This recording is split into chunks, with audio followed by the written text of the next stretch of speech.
이제 좀 쉬자라는 말은 누구에게나 달콤하다. 오랜 시간 직장에서 버틴 이들에겐 퇴직은 곧 자유처럼 느껴진다. 아침마다 출근 시간에 쫓기지 않아도 되고 누군가의 눈치를 보지 않아도 되는 생활. 그러나 그렇게 여유롭게 쉬기 위해 필요한 전제 조건은 너무나도 분명하다. 바로 돈이다. 현실은 냉정하다. 놀 자격이 있는지를 따지기 전에 먼저 통장 잔고를 확인해야 한다는 것이다. 은퇴는 끝이 아니라 또 다른 시작이다. 준비 없이 맞는 은퇴는 단지 퇴직일 뿐이다. 그리고 그 끝엔 빈곤한 노년이라는 냉혹한 문장이 기다리고 있다. 통장 잔고가 말라붙은 후에야 후회하는 목소리를 우리는 너무도 자주 듣는다. 첫 번째 사례는 63세에 퇴직한 직장인 박 씨의 이야기다. 그는 오랜 시간 중견기업에서 근무했지만 월급의 대부분을 생활비로 쓰며 살아왔다. 자녀 교육비와 대출 상환으로 여유 자산은 거의 없었다. 막상 퇴직을 하니 퇴직금은 1년 안에 바닥이 났다. 국민연금 수령까지는 아직 몇 년이 남았고 건강도 예전 같지 않았다. 처음엔 오랜만에 자유를 즐기겠다며 소일거리를 찾지도 않았다. 하지만 1년이 지나자 생활비가 문제였다. 박 씨는 결국 65세의 대형마트에서 일용직 아르바이트를 시작했다. 하루 8시간씩 선체로 일해야 했고 허리 통증은 갈수록 심해졌다. 그가 말하길 처음부터 통장 잔고부터 따졌어야 했다고 했다. 퇴직이 곧 은퇴라고 착각한 대가였다. 두 번째 사례는 자영업을 하다 은퇴한 58세 여성 김 씨의 경우다. 김 씨는 소규모 분식점을 20년 넘게 운영했지만 가게를 접으면서 퇴직금도 없고 연금 가입도 제대로 되어 있지 않았다. 몸이 힘드니 쉬어야겠다는 마음으로 가게를 정리했지만 정작 생활비는 매달 부족했다. 결국 김 씨는 재취업을 시도했지만 60세를 앞둔 나이에 마땅한 일자리를 구하는 건 쉽지 않았다. 김 씨는 요즘 동네 재래시장 옆에서 소형 테이블 하나 놓고 다시 김밥 장사를 시작했다. 그녀는 은퇴란 준비된 자만이 누릴 수 있는 특권이라 말한다. 쉬고 싶었던 마음은 여전하지만 그럴 자격을 갖추지 못했던 자신을 탓하고 있었다. 세 번째 사례는 55세에 조기 퇴직한 공무원 최 씨의 사례다. 그는 안정적인 직장 생활을 하며 적지 않은 퇴직금을 수령했고 일정 수준의 연금도 확보되어 있었다. 그래서 남들보다 일찍 퇴직해 여행도 다니고 하고 싶었던 취미생활도 즐겼다. 그러나 문제는 예상보다 긴 노후 기간과 지출 증가였다. 최 씨는 본인이 받을 연금만으로도 충분할 줄 알았다. 하지만 의료비, 가족 행사 비용, 자녀 지원비 등 예상 밖의 지출이 계속 생겼고 5년이 지나자 자산은 절반 이하로 줄어들었다.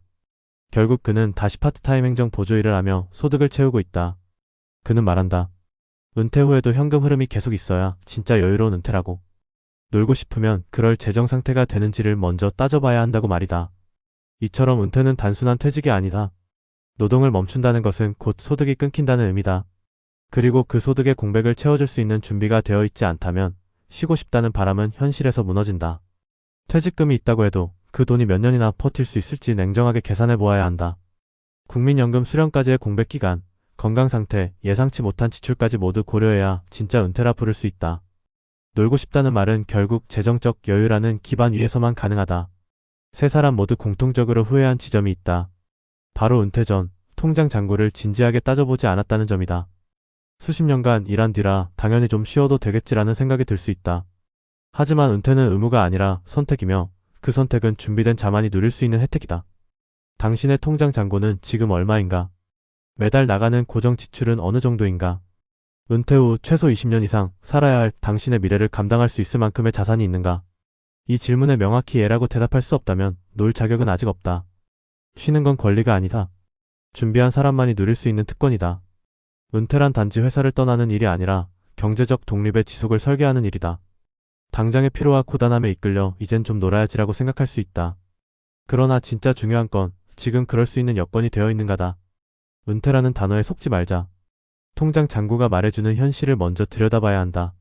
쉬어도 되는지, 더 버텨야 하는지 당신의 자격은 당신의 계좌가 알고 있다.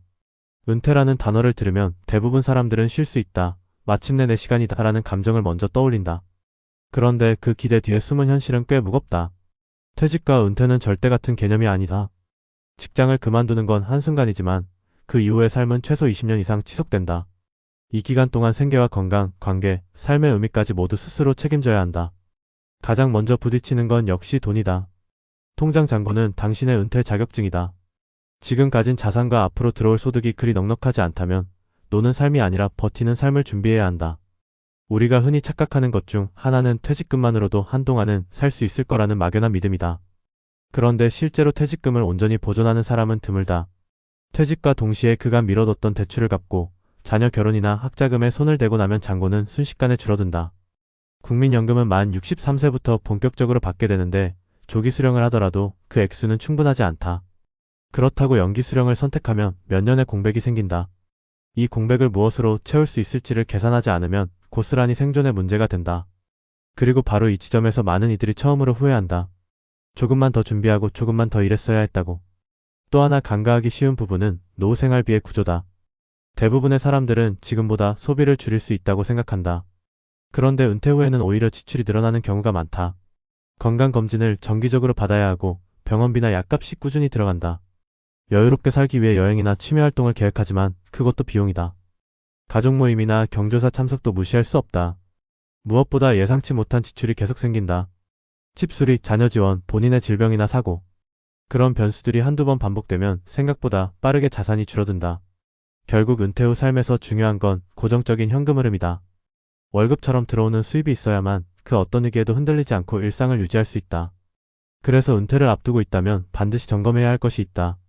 첫째, 매달 나가는 고정 지출을 명확하게 파악해야 한다. 주거비, 관리비, 식비, 교통비, 통신비, 보험료 같은 것들이다. 둘째, 국민연금이나 개인연금, 임대수익 같은 고정적인 수입 항목이 무엇인지 확인하고 그 금액이 지출을 커버할 수 있는지를 따져봐야 한다. 셋째, 비상 상황에서 사용할 수 있는 예비자금을 어느 정도 확보해 두었는지 자문해봐야 한다. 이 세 가지 항목을 점검해봤을 때 여유가 없다면 지금은 쉬는 시기가 아니라는 뜻이다.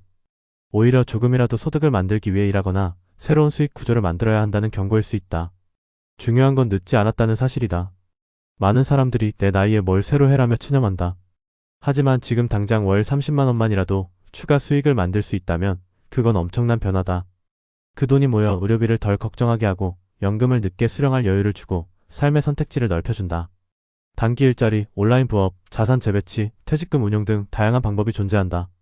문제는 실행이다. 계산기만 두드리다가 시간이 지나버리면 아무 소용없다. 실제로 한 달 생활비 150만 원을 확보해야 하는데 연금으로는 90만 원밖에 안 나온다면 나머지 60만 원을 어디서 마련할 수 있을지를 실전적으로 따져봐야 한다. 그 계산을 하지 않고 무작정 쉬기만 하면 언젠가 자산이 바닥나고 그때부터는 하고 싶어도 할 수 없는 상황이 된다. 또 한 가지 짚고 가야 할 점은 건강이다. 은퇴 후 하고 싶은 일이 많아도 몸이 받쳐주지 않으면 아무것도 할 수 없다. 그런데 역설적으로 건강을 지키려면 돈이 든다. 운동을 하려면 시간과 여유가 필요하고 식단을 관리하려면 식비가 오히려 늘어난다. 병원 진료비, 약값은 말할 것도 없다. 지금 건강하다고 방심하지 말고 매달 어느 정도의 의료비를 지출해야 할지 예측해두는 게 필요하다. 그리고 이 지출도 연금이나 소득으로 감당할 수 있어야 한다. 그때 가서 생각하지라는 말은 노후를 위험하게 만든다. 지금 생각하고 지금부터 준비해야 안전하다. 결국 은퇴란 준비된 자만이 누릴 수 있는 특권이라는 사실을 다시 강조할 수밖에 없다. 놀고 싶다면 그럴 권리가 있는지를 먼저 따져봐야 한다. 권리는 누구나 주장할 수 있지만 자격은 만들어야 한다. 그 자격은 매달 들어오는 돈이 보장해주는 것이지 과거의 직급이나 사회적 경력이 아니다. 쉬고 싶은가? 그러면 그만큼 버틸 수 있는 잔고와 수입이 있어야 한다. 그게 없다면 지금은 일해야 할 시간이다. 안타깝지만 현실은 그렇다. 은퇴 이후의 삶이 여유로우려면 가장 먼저 해야 할 건 냉정한 재무 점검이다. 감정은 잠시 미뤄두고 지금의 지출 구조와 수입 구조를 종이에 써보자. 그리고 최소한의 생계비와 여유 자금이 어떤 식으로 만들어질 수 있는지를 계산해보자. 그래야 진짜 은퇴를 설계할 수 있다. 놀 자격이 있느냐 없느냐는 결국 숫자가 말해준다. 지금 그 숫자가 불안하다면 아무리 고단해도 아직은 일해야 한다. 더 늦기 전에, 후회하기 전에 통장 잔고를 들여다보고 스스로에게 물어야 한다. 지금 정말 놀 수 있는 자격이 되는가라고. 그리고 그 답이 아니오라면 그건 부끄러운 일이 아니다. 오히려 솔직하고 용기 있는 출발점이 될 수 있다. 진짜 은퇴는 그 이후에야 비로소 가능해진다.